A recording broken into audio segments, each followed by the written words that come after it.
You stumble through the dusty streets of Jericho, the sun's warmth on your skin, a faint echo in eternal shadow, as voices swirl around you, merchants haggling over olives, children chasing echoes. But for you, it's all just a suffocating blackness that swallows every hope.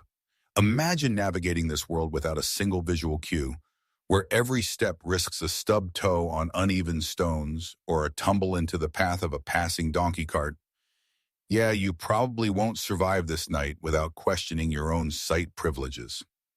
So, before you get comfortable, take a moment to like the video and subscribe, but only if you genuinely enjoy what I do here.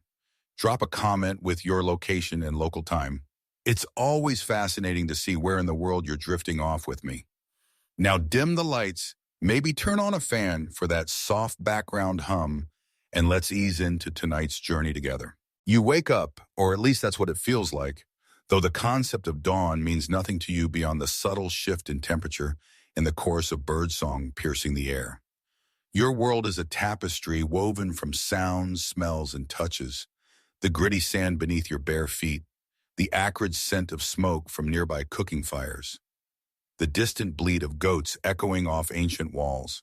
Jericho, this bustling oasis city, pulses with life around you, but you're on the fringes, always on the fringes.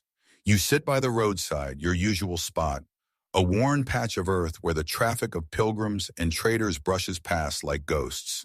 Begging isn't glamorous. It's a daily grind of extending your hand, hoping for the clink of a coin or the rustle of bread crust tossed your way.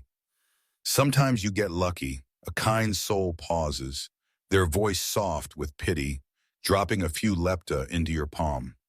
Other times it's just the wind mocking you with empty whispers. Feel the weight of it, that isolation wrapping around you like a heavy cloak. No faces to read, no smiles to return, just the endless void. You rely on your other senses, sharpened to a razor's edge. The metallic tang of sweat on the air from laborers hauling goods. The rhythmic thud of sandals on packed dirt. The faint, exotic spices wafting from caravans fresh from distant lands.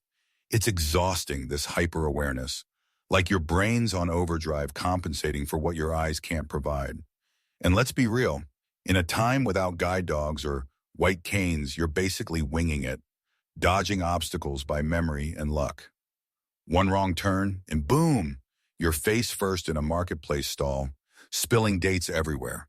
Not exactly a laugh riot, but hey, at least it's a story for the grandkids you might never see.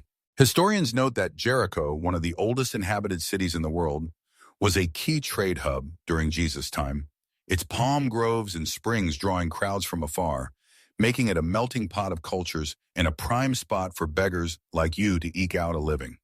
But here's a quirky tidbit. Ancient folks sometimes used bizarre remedies for blindness, like applying bat's blood or crushed snails to the eyes. Talk about desperate measures that probably just added insult to injury. Scholars still argue whether the blind man's condition in this tale was congenital or acquired, debating if it stemmed from infection, injury, or something more symbolic in the narrative. You trudge along the path you have memorized, from your meager shelter, a crude mat in a shadowed alley, to the main gate where the action is.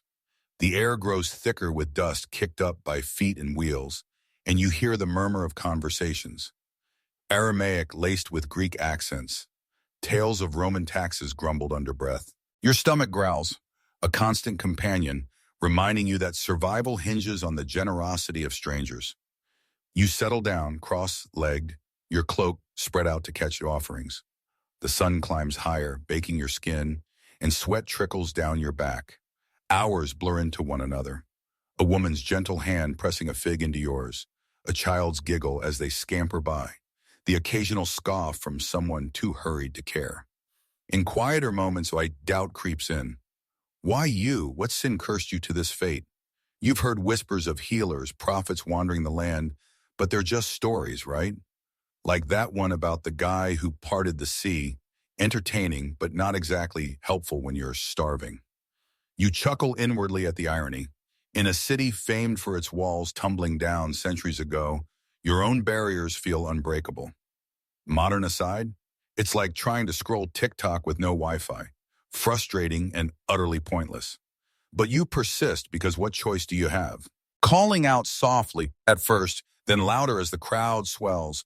Alms for the blind, mercy on a poor soul.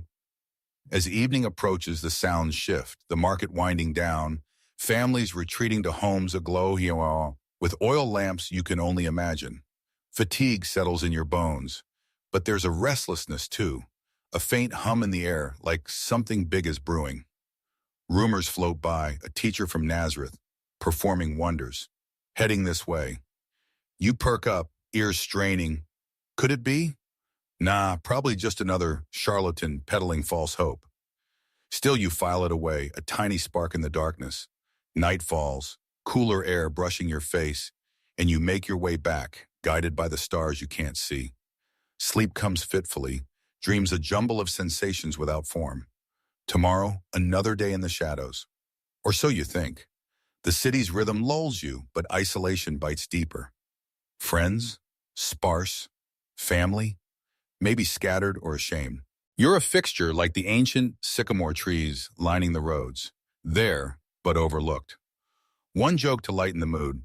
Being blind in Jericho is like being the only one at a party without an invite. Everyone's chatting, and you're just guessing the vibe. Sensory overload hits when festivals roll in, trumpets blaring, incense burning, crowds pressing close enough to feel their breath. You navigate it all, a ghost in the machine of society. And that quirky fringe fact? Some ancient texts mention blind beggars using trained birds to guide them, like prehistoric seeing-eye pigeons. Adorable if unreliable. Mainstream history reminds us blindness was common due to poor hygiene and unchecked diseases in biblical times with no antibiotics in sight. Historians still argue whether Jericho's blind man was a historical figure or a literary device to illustrate faith's power. You press on, day after day, the weight of invisibility heavy. But listen closely. The footsteps of change are approaching, faint but unmistakable. The morning air in Jericho hums with a strange energy, like the buzz before a storm. As you crouch at your usual roadside spot, palms open, ears tuned to the rhythm of passing feet. The crowd's thicker today, voices overlapping in a chaotic symphony, traders barking prices, pilgrims murmuring prayers, and something else, a name on the wind, Jesus of Nazareth. Your heart skips, though you try to shrug it off. You've heard of this guy, rumors of lepers cleansed, lame men dancing like nobody's watching. But hope is a dangerous thing when your world's been dark forever. You adjust your tattered cloak, feeling the grit of dust on your fingers, and call out, half-hearted, alms for the blind? The usual pity coins clink, but your mind's elsewhere, snagged on that name.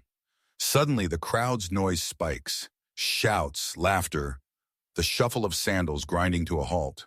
You tilt your head, catching snippets. He's coming! The teacher! Your pulse quickens. Could this be real? You strain to hear more, the air thick with anticipation and the faint scent of sweat-soaked tunics. Then a shift, a ripple of excitement as the throng parts like a river around a stone.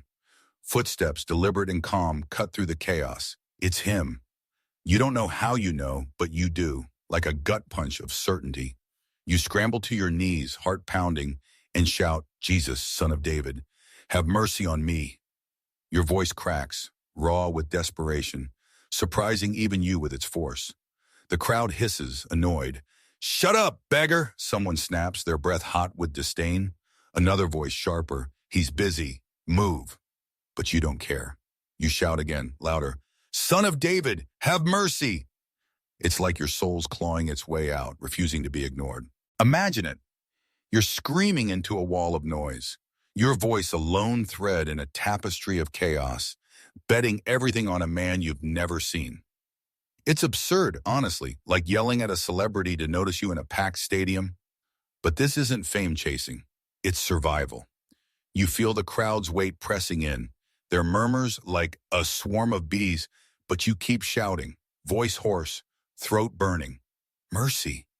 The word feels like a prayer, a plea, a lifeline.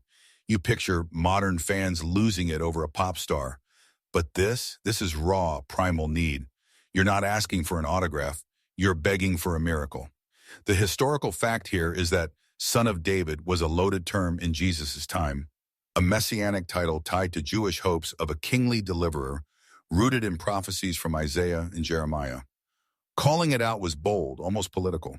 A quirky tidbit: beggars in ancient Judea often positioned themselves near city gates or temple entrances, banking on religious pilgrims' guilt for alms. Smart marketing, if you think about it. Historians still argue whether this blind man's cry was a spontaneous outburst or a calculated plea, signaling faith in Jesus as more than a healer. The crowd's getting antsy now, their grumbles louder, some shoving you to stay down. You can smell their irritation, wet mixed with cheap wine on their breath, but then a pause. The footsteps stop. Silence spreads like a ripple, and you feel it. A presence, close, warm, like sunlight breaking through clouds you can't see. "What do you want me to do for you?" The voice is steady, kind, cutting through the din like a blade. You freeze, breath caught. It's him, speaking to you. The crowd's stunned too. You hear their gasps, the shuffle of feet as they lean in. Your mind races. What do you say? You've got one shot. "Lord," you manage, voice trembling, "I want to see." It's simple, raw, the deepest truth you've ever spoken. You wait, heart hammering, the world holding its breath. You sense him stapling closer, his shadow, though you can't see it, shifting the air. The crowd's murmurs fade to a hum, like distant waves. You're hyper-aware of everything: the rough weave of your cloak, the dust caking your knees, the faint scent of olive oil lingering from someone's breakfast nearby. You've never felt so exposed, so alive. What's he going to do? You've heard the stories: water into wine, feeding thousands with a kid's lunchbox. But this is your moment, and it's terrifying. A joke to break the tension. It's like asking a genie for a wish, except instead of a lamp, you've got a dusty road and zero chill. You think back to yesterday, to the endless dark, the monotony of begging, the way you memorized Jericho's sounds to survive. Remember that quirky bird guide idea? Yeah, no pigeons helping you now. This is you, raw and unfiltered, throwing your whole existence at a stranger's feet. The crowd's still there, their eyes boring into you, or so you imagine. You can't see their faces, but you feel their judgment, their curiosity. Some probably think you're delusional. Others might be rooting for you, whispering prayers under their breath. You don't care.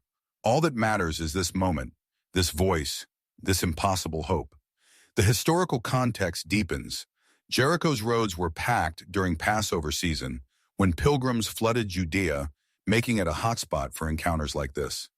Scholars debate if the blind man's boldness, calling out a messianic title, sparked tension with local authorities already wary of Jesus' growing fame.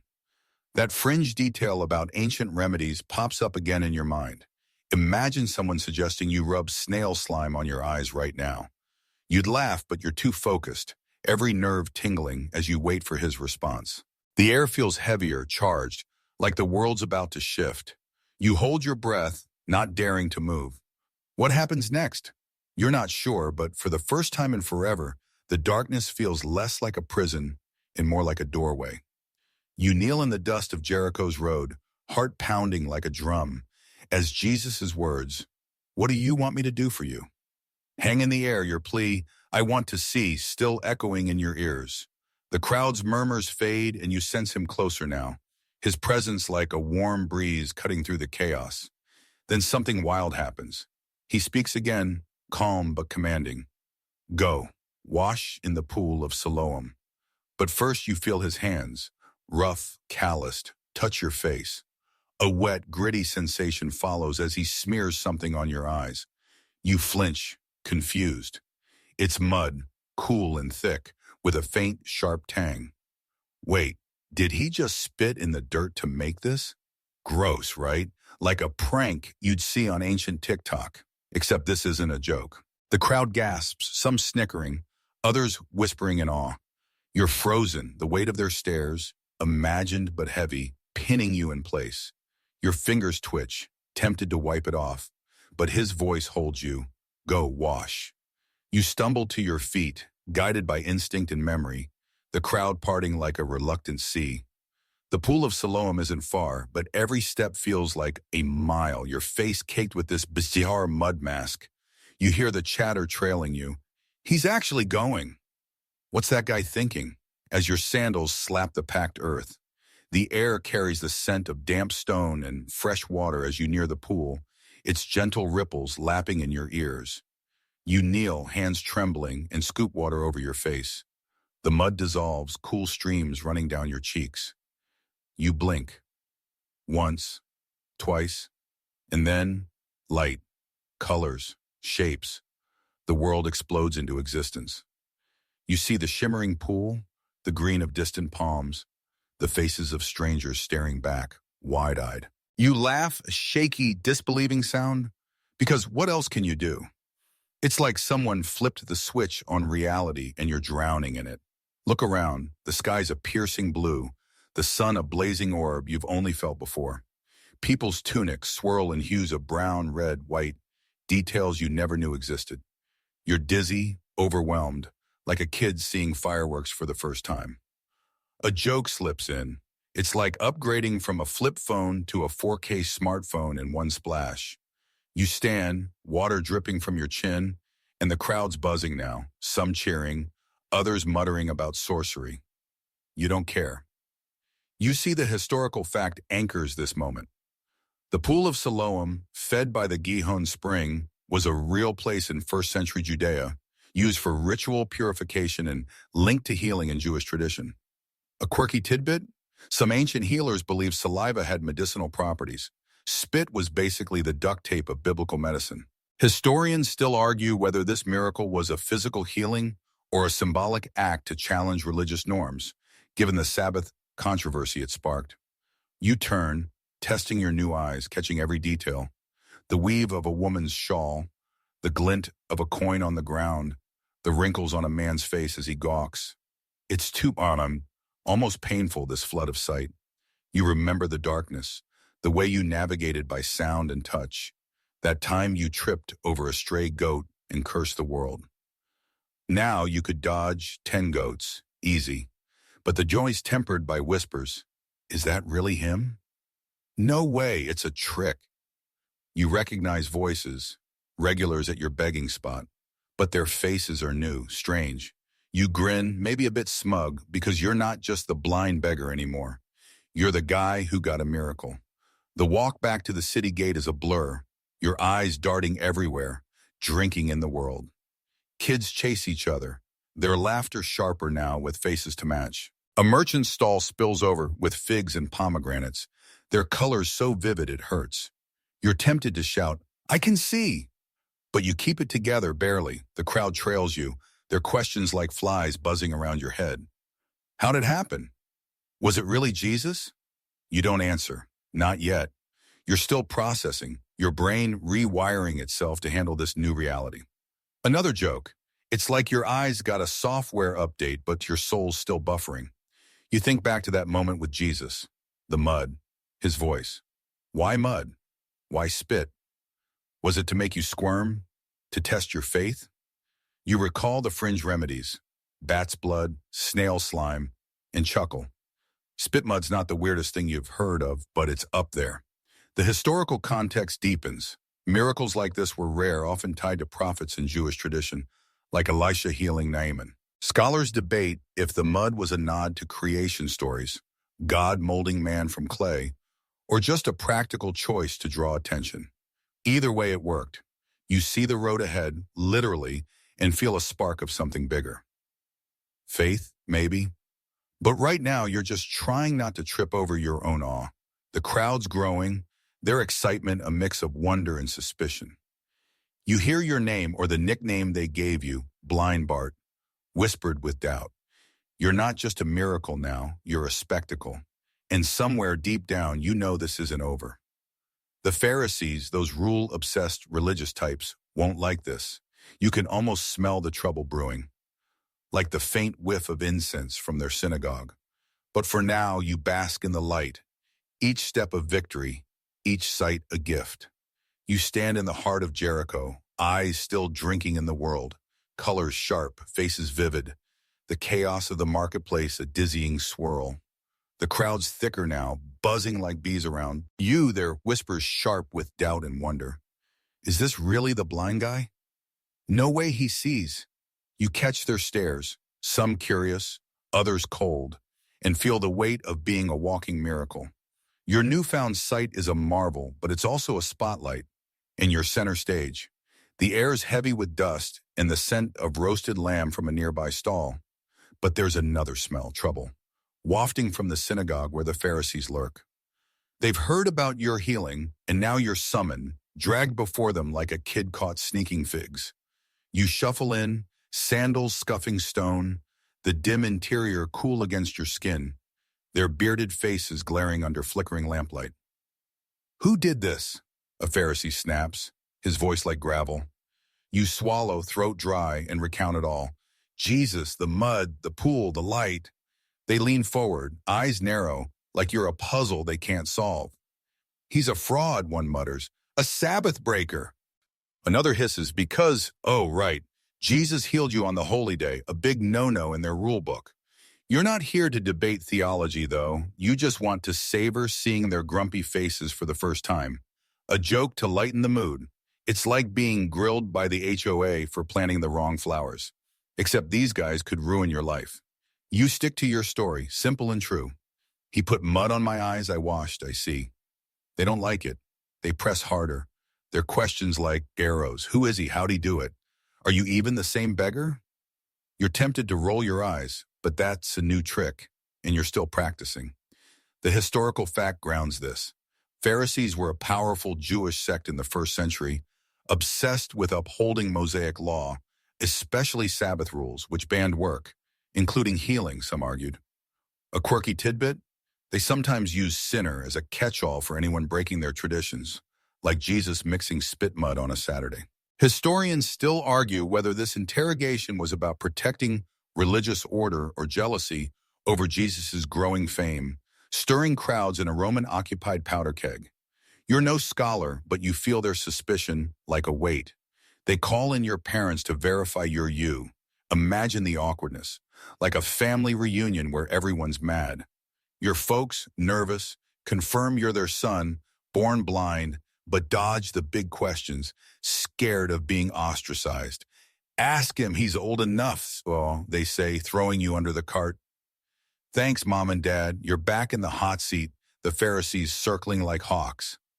Give glory to God, not this man, they demand, implying Jesus is a sinner.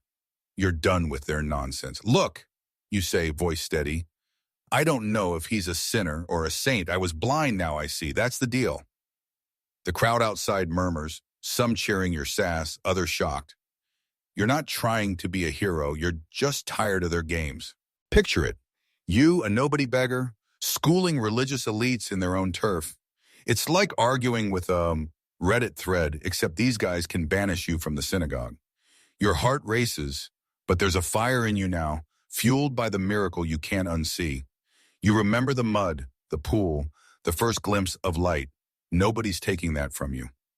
Another joke. It's like trying to convince your boss you deserve a raise after saving the company. They still want receipts. The Pharisees keep pushing, repeating questions like a broken scroll, hoping you will crack. You don't. You want to be his disciples too? You quip, half smirking. They lose it, faces red as pomegranates, and kick you out, their robes flapping like angry birds. You step back into the sunlight, eyes squinting at the brightness, the crowd's noise swelling again. You're free, but the weight of their rejection stings. Being excommunicated isn't just social shade. It's a ban from community, worship, belonging. You wander, the city's vibrancy, merchants' shouts, the glint of coins, now bittersweet. You see it all, but where do you fit? That quirky bird guide idea from your blind days pops up. Well, maybe you don't need a pigeon now, but a friend wouldn't hurt. The historical context hits. Synagogue expulsion was a big deal, cutting people off from spiritual and social life in tight-knit Jewish communities. Scholars debate if your defiance was faith-driven or just frustration boiling over. You find a quiet spot, leaning against a sycamore tree, its leaves a vivid green you're still not used to. The questions linger. Why you? Why now? Jesus' face, those kind eyes you glimpsed briefly, haunts you. You're not just a healed man, you're a walking controversy, a challenge to the status quo. The crowd's still there, some following at a distance, whispering your name. You're not sure what's next, but you feel it, a pull, like the world's tilting towards something bigger. Your eyes trace the horizon, a view you never thought you'd have, and you wonder where he is, that man who changed everything. You lean against the sycamore tree, its rough bark pressing into your back, as Jericho's evening hum settles around you. Merchants packing up, the scent of cooling bread fading, the sky now a soft purple you're still learning to name. Your eyes, so new to this world, trace the silhouettes of palms swaying against the dusk. You're free from the Pharisees' grilling, but their rejection stings like sand in a fresh wound. Exiled from the synagogue, you're a pariah now. Your miracle a double-edged sword. The crowd's thinned, their whispers trailing off, leaving you alone with your thoughts. Then, a familiar presence, those steady footsteps, that calm you felt before. You turn, and there he is, Jesus, his face clearer now, eyes kind but piercing, like he sees your soul. "Do you believe in the Son of Man?" he asks, voice soft as the evening breeze. Your heart skips. This is it, the moment that ties it all together. You squint, not from blindness but awe, taking in his weathered tunic, the dust on his sandals. "Who is he, Lord?" You reply, voice low, almost afraid to break the spell. He smiles, a quiet curve of lips, and says, "You're looking at him." It hits like a thunderclap.